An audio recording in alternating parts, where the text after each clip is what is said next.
अच्छा।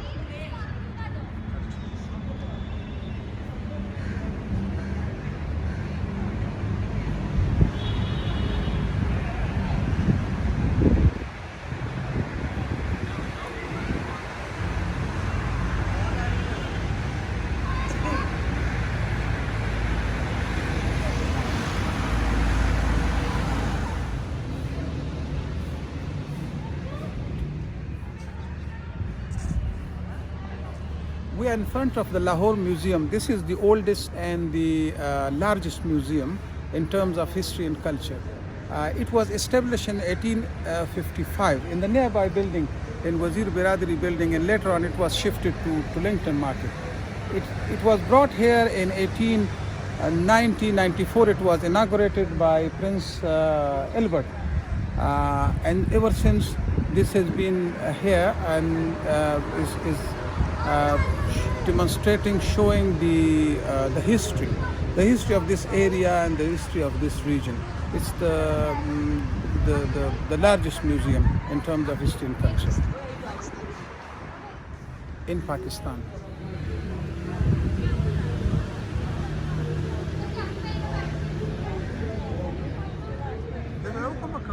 Thank you. This is Asim, Head of Public Relations of the Lahore Museum. I'm working from the last 2 decades for this museum.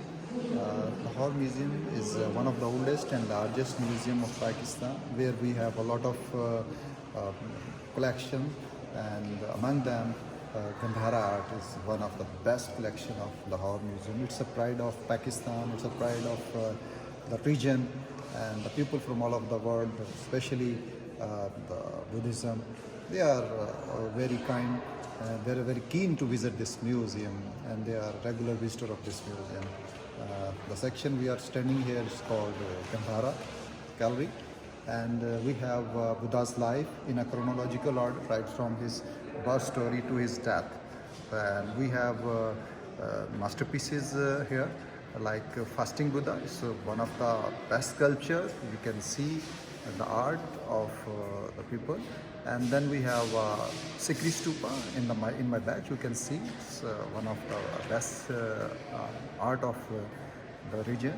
Then we have Saraswati, Miracle of Saraswati here, 58 sculpture carved on a single stone. इसकी detail में तो फिर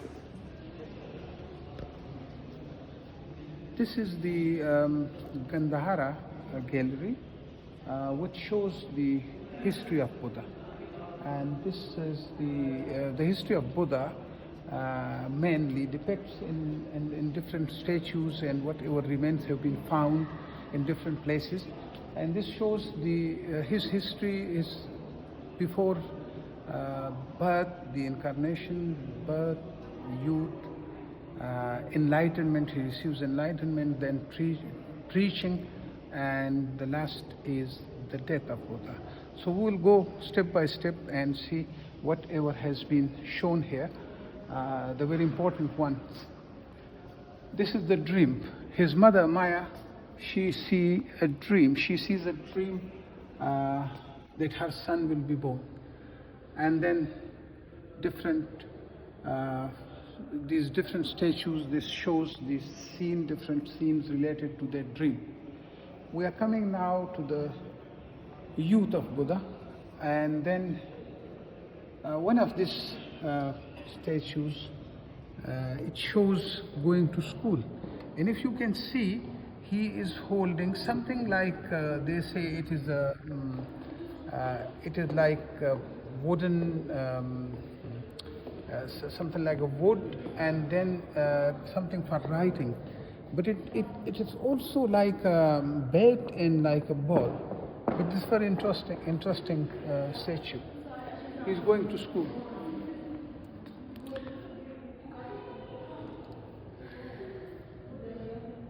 Here he is learning archery. In this picture. Here he is learning wrestling and tug of war matches.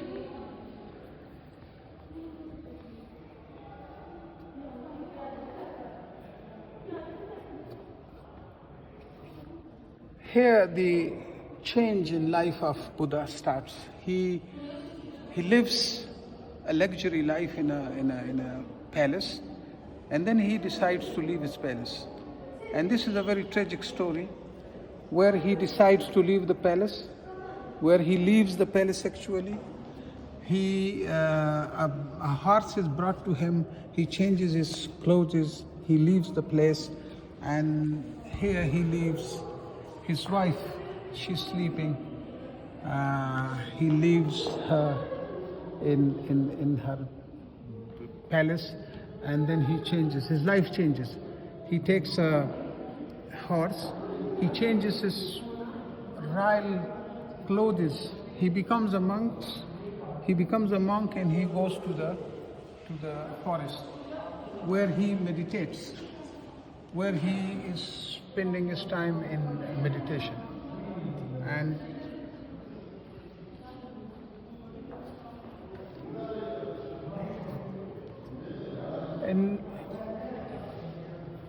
this is the story of his leaving the palace.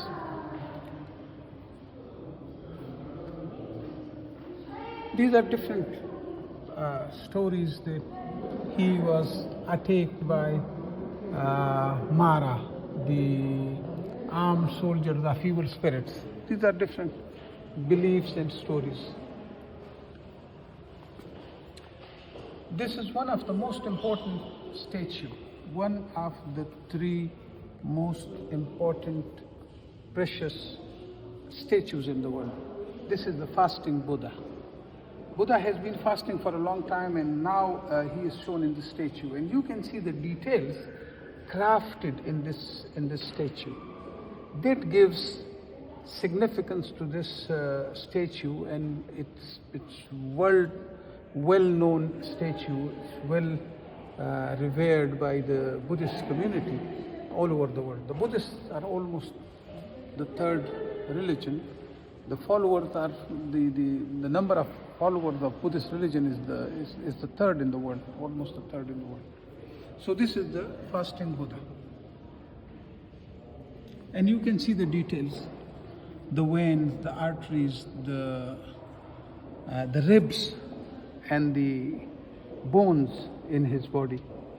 It's after several weeks of fasting. This was the time when he receives enlightenment, and then he goes into fasting.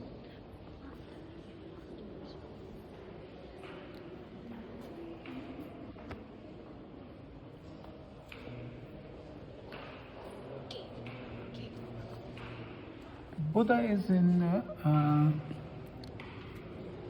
the cave, inside the cave. Now he is he is fasting, and these are the different stages and the different situations of his fasting. At times he is he's surrounded by his followers. Now his life takes a different stage.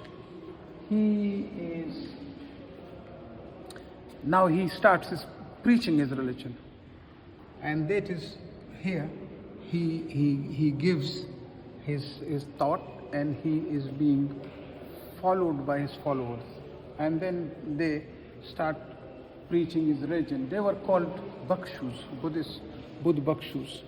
They used to shave off their head, they walked barefooted, they walked long distances, they used to beg, and they preached their religion. Now we go to the one main picture. This is the story of death of Buddha. Here he is shown as the body of Buddha. He has died. Here he is put in a coffin, and here he is burnt. His body is burnt to ashes. His ashes are partly put in that stupa. That stupa gives the life cycle of Buddha, and the whole history or the history of his life. And this stupa has been discovered in Sikri, Jamalgarh, Mardan. That is the story of Buddha. Here, this is his footstep, and they show different things, and it signifies different things in life: the wheel, the flower, the lotus, and there are different. They signify different things. This is Buddha, while he was, after he receives the enlightenment, he is a different person, and that Buddha, he is before the enlightenment. That is here. He is a prince. He's shown as a prince, and these are the different stages and parts and stages of his life. Different parts in the entire gallery to this side.